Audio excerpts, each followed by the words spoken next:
Hey, it's iEmpire, back with Volume 11 in my Nintendo Switch series where I go through my video games and try to find games you might not know about but want to add to your collection. First game I have here is Air Twister. This is a rail shooter. So if you ever play anything like Space Harrier or Panzer Dragoon, if you've never played a rail shooter, real quick, it's your character is on rail, it's on a rail shooter, so it's a defined path. You have free movement around the screen to shoot the enemies, but you're always going to be following the same path. There's no free roam. So this game has 12 stages, along with boss fights and some bonus stages. It's got really imaginative graphics and has a really cool soundtrack. It's like a rock opera. Control scheme is traditional sticks and buttons, but it does have touchscreen if you're interested in that. It's got story mode, boss rush mode, and side-scrolling mode. It has an upgrade system, and so that you get these stars and you can use them for like outfits for your character, for more music tracks, and for gameplay elements. I think one be like an example is like be able to move around the screen faster. So it's not a really long game, but it is a really fun playthrough, and I haven't seen a ton of copies of this around. So if you're interested, you might want to check it out now. You can still find it. It's available on, I think, only Switch and PS5. Check it out. It's a good game.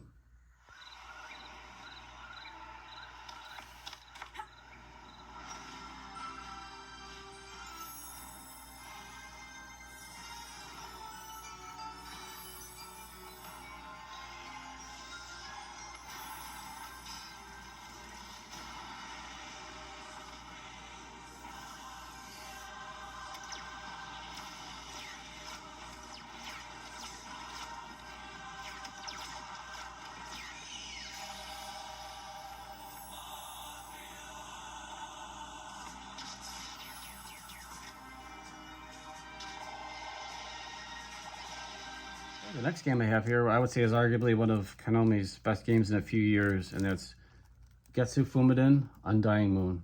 This is a roguelite action platformer. He plays a samurai, and what I would say is a modern-day Castlevania game. This game has fantastic artwork in every regard, from your character, the enemies, and the environments, and it's also got a really great soundtrack. Japanese-influenced music, rock music, just really fun listening. It's got really tight controls. They feel really good and responsive, and it's got a wide variety of weapons, including things like whips, katanas, rifles.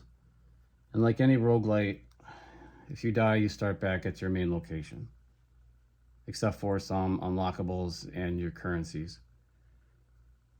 This game is a blast of a playthrough, and I don't see a lot of copies of this around either.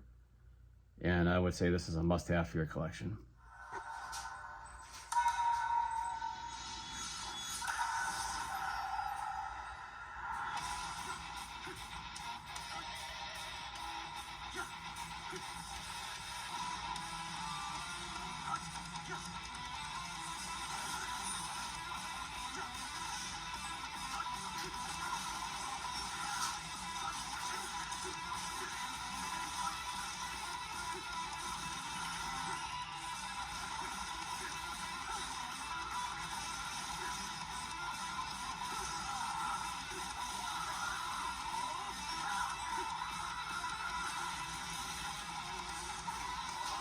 Up next is arguably an underrated action-adventure open-world RPG from 2009, and that's Risen.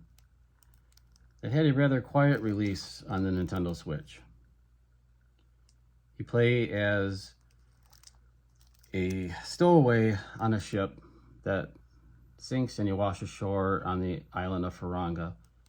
And there's several native tribes on this island, and you're going to make alliances and enemies with those tribes, and the actions and decisions that you make are going to have consequences in the story.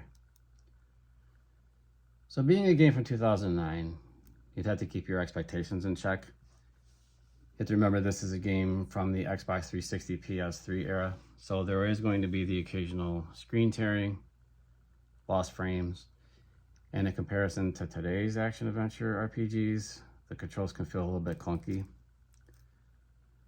But the combat is varied in that it offers swords, axes, bows, spells, and it has a nice progression system for your character abilities and weapons. So this game, it has a good story. It's an open world that gives you a lot of freedom and choices. It definitely can be a good time, again, as long as I said you keep your expectations in check, and it's been given a second life on the Switch. I don't see a ton of copies of this around, so if it's something you might be interested in, you might want to check it out now sooner than later. Risen. Inquisitor Mendoza. The mighty Inquisitor Mendoza comes to this island, my island, tyrannizes my people and forces them into his service, yet I am supposed to trust him?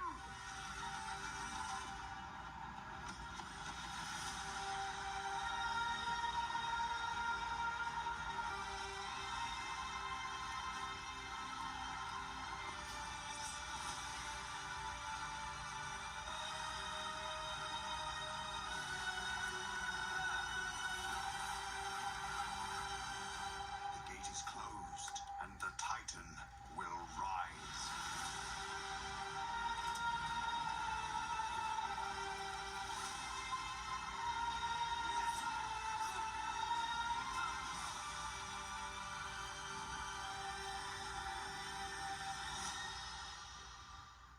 This next game checks a lot of different boxes, and that's Death Road to Canada.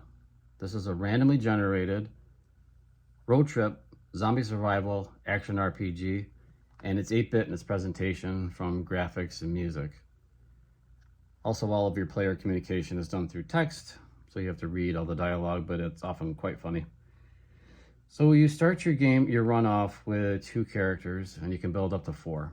So you're going to meet different characters that you can add to your party, building your party that way. And it has all the typical elements you would expect with that. All of your characters have different attributes and abilities. And it also has another interesting element to it, and it also has elements of something like Oregon Trail. We have to worry about vehicle repair and food management. So you pack everybody up in your vehicle, your car, and you head to different locations and cities and buildings, and you're always looking for supplies and resources. So you run into zombies, sometimes hordes of zombies, and chaos ensues, and your party fights, hopefully not till the death. But if you die, it is a rogue, so you have to start your run over again. But you do maintain some of your unlockables and your skill progression. So the game can be quite difficult in the beginning, but as you gain experience and perks and abilities, it does become a little bit easier. Another great thing about the game is it has up to 4-player local co-op, so you can have a lot of fun playing with 3 of your friends. If you do play alone, the AI though is quite competent. So as we all know, there's tons of roguelites out there, but with all the pieces that this game puts together, it really makes it stand out amongst all the other rogues, and I highly recommend this one.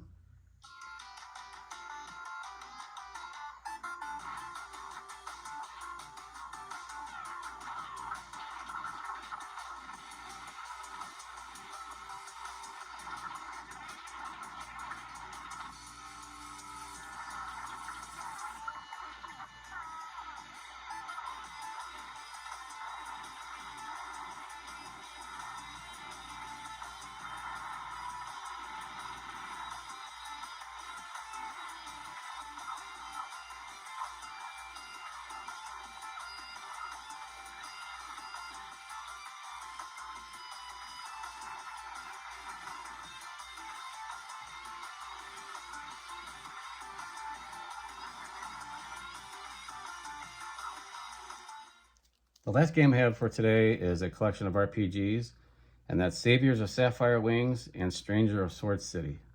These are old school first-person dungeon crawler RPGs. They're related games, but you can play them in either order that you want.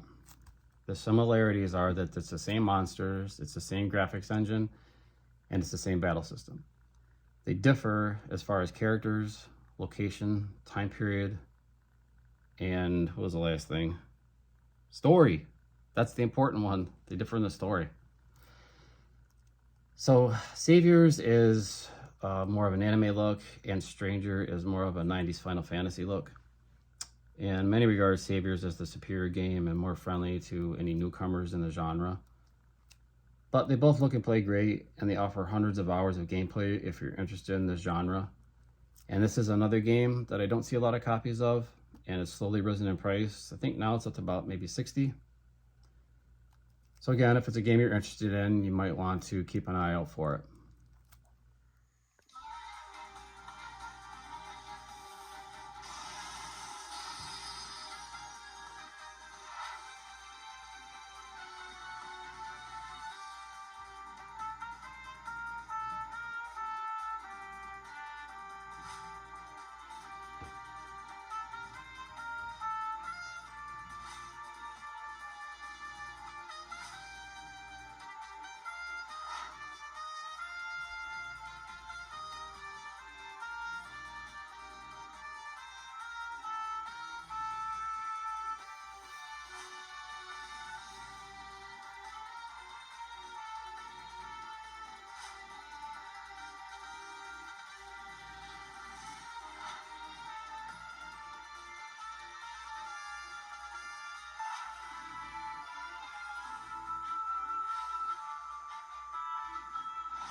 That is it for Volume 11 of the Nintendo Switch series. Thanks so much for watching. If you could, please like and subscribe. Just trying to grow the channel so they can share these games with more people that love physical video games like you and I. And if you're interested, there's 10 other volumes besides this one that I showcase 5 physical games that you might want to add. So thanks so much, and until the next time, take care.